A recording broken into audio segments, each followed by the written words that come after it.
Hello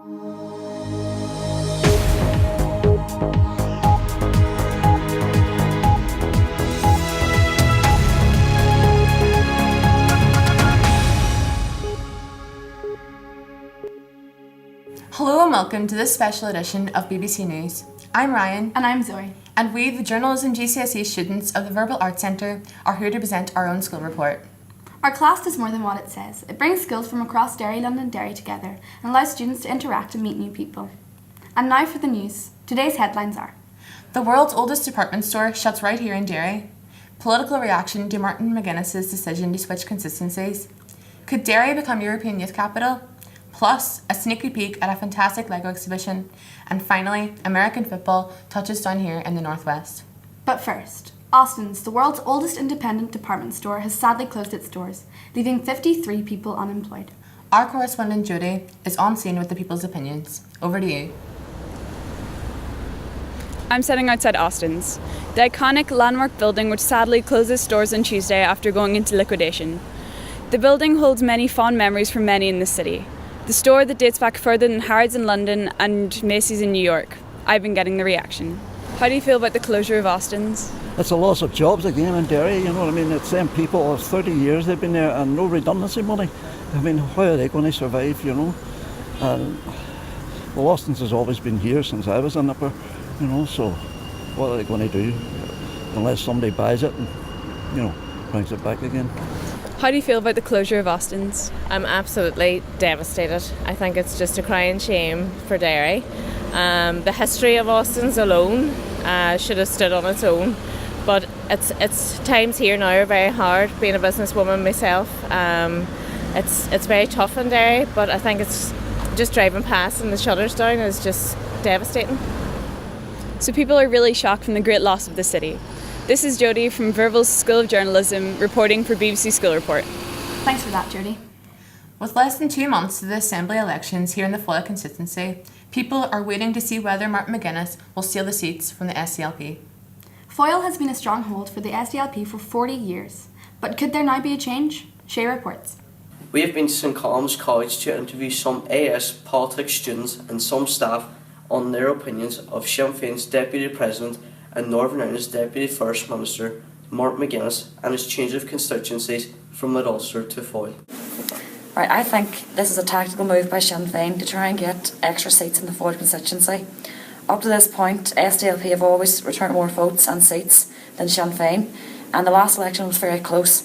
I feel that Sinn Féin are hoping that by putting Martin McGuinness, an established politician, up in his own town against the new SDLP to come Eastwood, that Sinn Féin will win the third seat. In terms of what Martin's done in office, with regards to Derry and bringing jobs, it's been minimal to say the least. I think his personal goals are really well achieved as him being Deputy First Minister. It'll definitely help Sinn Féin as a whole if they get that third seat, especially coming up to the 2021 elections when they're dropping the seats from 65 in each constituency. So if Sinn Féin can gain that third seat now, by 2021 you could see 3 Sinn Féin MLAs, 1 SDLP MLA and 1 DUP MLA. The decision made by both McGuinness and the party shows that it's the right time to take the SDLP in their stronghold.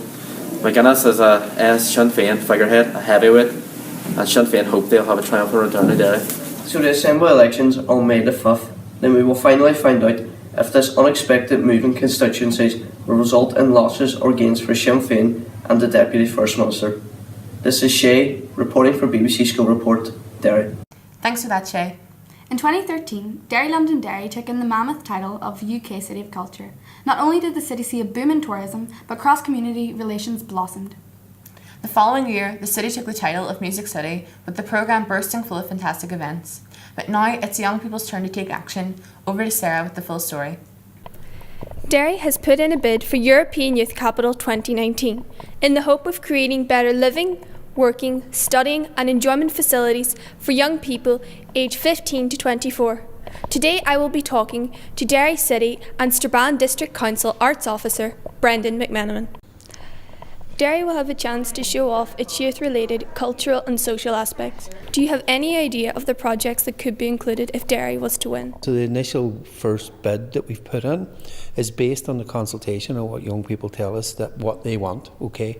And one of the major things young people are telling us, they want better facilities, they want more places to go, they want things like big concerts and that, of course, everybody does. And they want to get the best acts they can get here to see them instead of having to travel somewhere else and get them. So all of those things are the obvious things. But issues that are coming up as well is concerns around health, mental health, issues to deal with people's friends and people going through bad times and, you know, tough times even with exams or, you know, depression and stuff like this. And so we know there's a big issue there, and people would like to have more knowledge and more peer knowledge about how to recognise problems with their friends and stuff like that. So we will have a big mental health focus as well, if we can, in that sense. And finally, what is the best way that young people can promote the Derry's EYC bid? Start talking to each other, you know what I mean?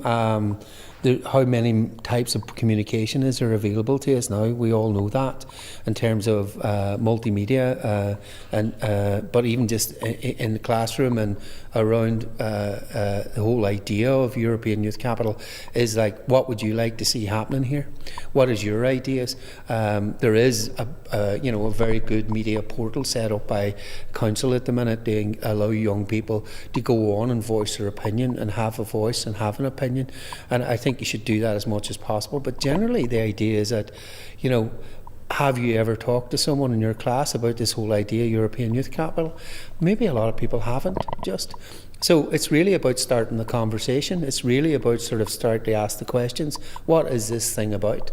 Very exciting times ahead. This is Sarah reporting from the Verbal Arts Centre, BBC School Report. Thank you, Sarah. And now for the sport. American football is the latest sport to take the Northwest by storm. The Donegal Vipers have gained a growing fan base all across Ulster. Our reporter Dara has been at the Drumahoe training grounds to find out more.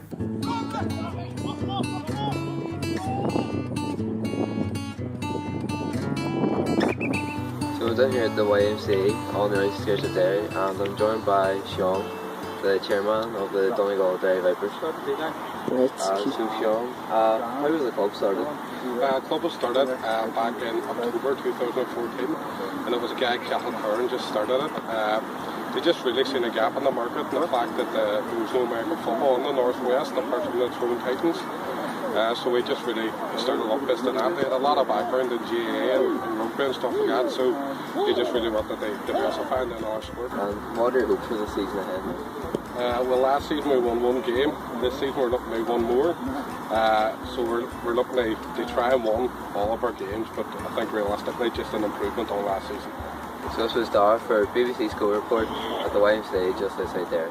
Thank you, Dara. Now in other news, we have an exclusive insight into the new LEGO exhibition which has recently arrived in the Walled City. This attraction has taken the city by storm, taking in hundreds each week. Premiering in the Nerve Centre, Lewis has more on the story.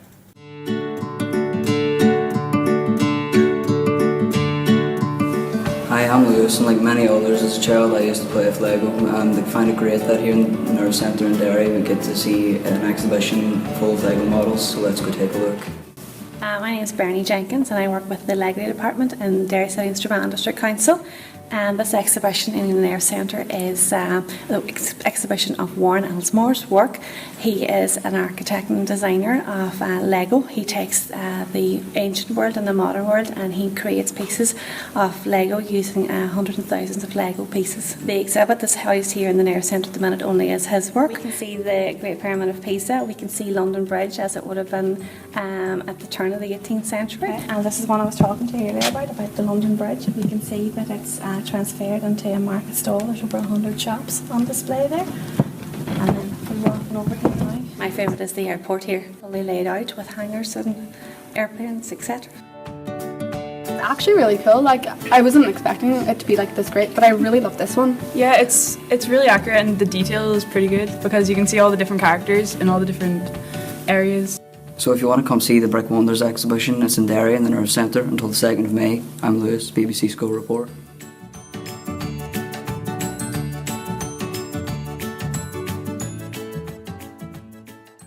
And thanks for that, Lewis. With the weekend fast approaching, let's find out what's in store. Over to Holly with the weather. Thank you, Zoe. And here in Derry, there's no evidence of the recent showers that we've had, as there's blue skies all around. This is set to continue for the next 4 days, but unfortunately, Friday will see some showers. Tomorrow we'll have outbreaks of rain during the day with some southerly winds, but it should be a mild day for all. These southerly winds will then remain on Saturday with a fair bit of cloud, but there will be some sunny breaks with temperatures even reaching double figures. Sunday will be similar, quite cloudy with southerly winds and temperatures reaching 12 or even 13 degrees. Hopefully the sun will stay up for the rest of the weekend, but don't be pulling out your barbecues just yet. Back to Ryan and Zoe in the studio. And as you can see, it's a beautiful day today, so thank you, Holly, for the weather. And that's it for today's news. Also, we'd like to thank the BBC for the opportunity to work on this project and develop our journalism skills. On behalf of everyone from the Verbal Arts School of Journalism, this is us signing out. Goodbye from Derry, Londonderry. Woo!